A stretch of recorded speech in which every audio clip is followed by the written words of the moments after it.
አንድ ልጅ ከትንሽ ደሴት ተነስቶ ከቤተሰቡ ርቆ ከሚያውቀው ሁሉ ርቆ አንድ ቀን ስሜ ከዓለም ታላቅ የእግር ኳስ ስሞች መካከል ይገባል ብሎ አመነ። ክርስቲያኖ ሮናልዶ ዶስ ሳንቶስ አቬሮ። It's him again. It's always him. The man is a storybook all by himself.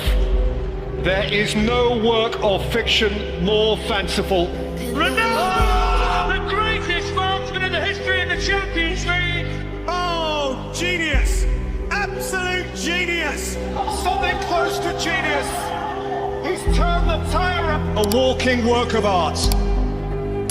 Vintage, beyond valuation, beyond forgery or imitation. Just no stopping him. When he scores, of course he scores.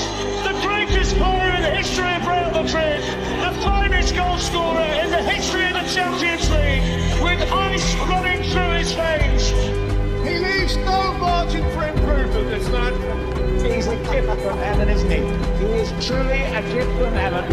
Whatever he touches turns to gold. ግን የሚገርመው የታሪኩ መጨረሻ አይደለም። የሚገርመው ከየት እንደጀመረ ነው። ከማዴራ ወደ ህልም። ሮናልዶ በማዴራ ደሴት አደገ። ከልጅነቱ ጀምሮ እግር ኳስ የሚወድ ነበር። እርሱ ራሱ እንደተናገረው ከልጅነቱ ጀምሮ አንድ ቀን ተጫዋች እንደሚሆን ያምን ነበር። ግን ህልም ብቻውን በቂ አይደለም። በ11 ዓመቱ ቤተሰቡን ትቶ ወደ ሊዝበን ሄደ። አስበው፣ 11 ዓመት ብቻ ነህ። ቤተሰብህን ትተሃል። በማታውቀው ቦታ ነህ። ግን በልብህ አንድ ነገር አለ። እኔ ተጫዋች ሆናለሁ።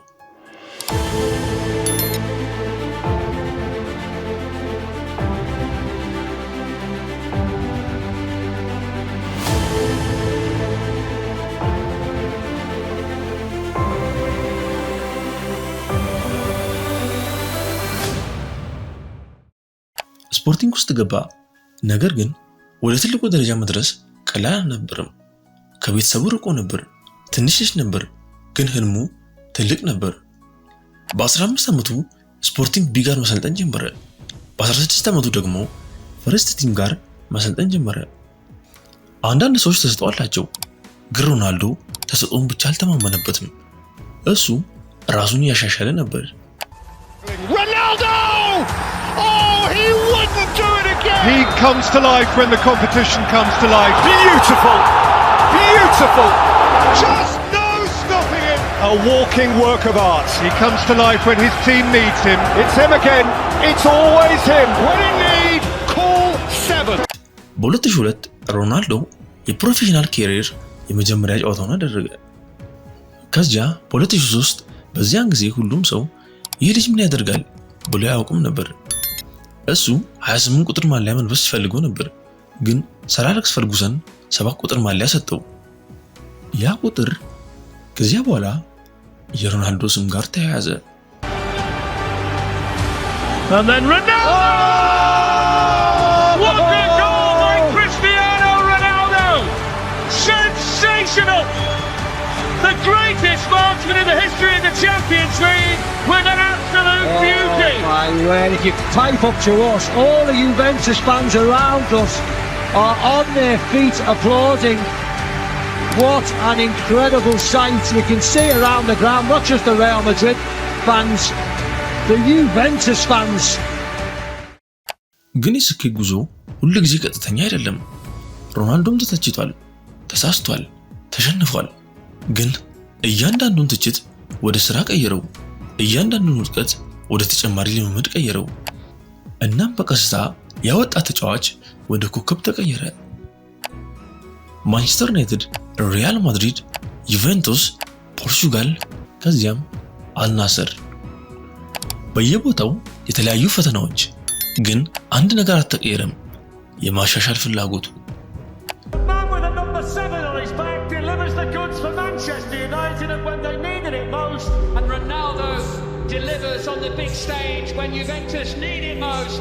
Cristiano Ronaldo, who can reach areas other footballers just cannot reach, whose grasp of the improbable is utterly unique, and whose timing, whose maximizing of the moment is unparalleled surely anywhere in the history of this game.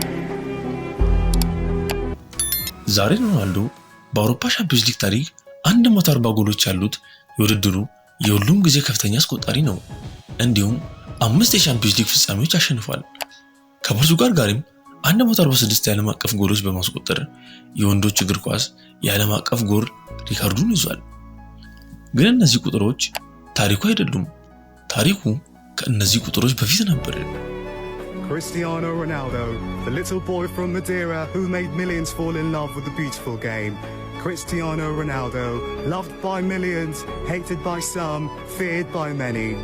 Cristiano Ronaldo, the name evocative of the beautiful game itself. Each touch, each goal, a poem untold. Whenever they doubted, he delivered. With every touch, every goal, he carved his name on the walls of greatness. The wonderful record breaker, a goal-scoring machine, glorious in the air. Cristiano Ronaldo, take a bow. ስለዚህ ሮናልዶ ከሚያስተምረን ትልቁ ነገር ምንድነው? ህልም ትልቅ ሆነ መስዋዕትም ትልቅ መሆን አለበት። ማንም በአንተ ላይ ሲያምን መስራት ቀላል ነው። ግን ማንም ሳያይ፣ ማንም ሳያመሰግንህ፣ ማንም በአንተ ላይ ሳያምን እንደገና ተነስተህ ስራን መቀጠል ነው ልዩነቱ። አንተም ዛሬ ከዜሮ ላይ ልትሆን ትችላለህ። ግን ያ ማለት እዚያ እንደምትቀር አይደለም። ህልምን እመን፣ ራስን አሻሽል፣ በየቀኑ ስራ። ሽንቁር ሚዲያ ይህ ጠቃሚና ህይወት ለዋጭ ምክሮችን የሚያገኙበት የዩቲዩብ ቻናል ነው። ቻናሉን ሰብስክራይብ በማድረግ ቤተሰብ ይሁኑ። እያንዳንዱ የምንለቃቸውን ቪዲዮዎች ላይክ፣ ሼር፣ ኮሜንት በማድረግ አብሮነታችሁን አሳዩን። እናመሰግናለን። ሽንቁር ሚዲያ ነገን ዛሬ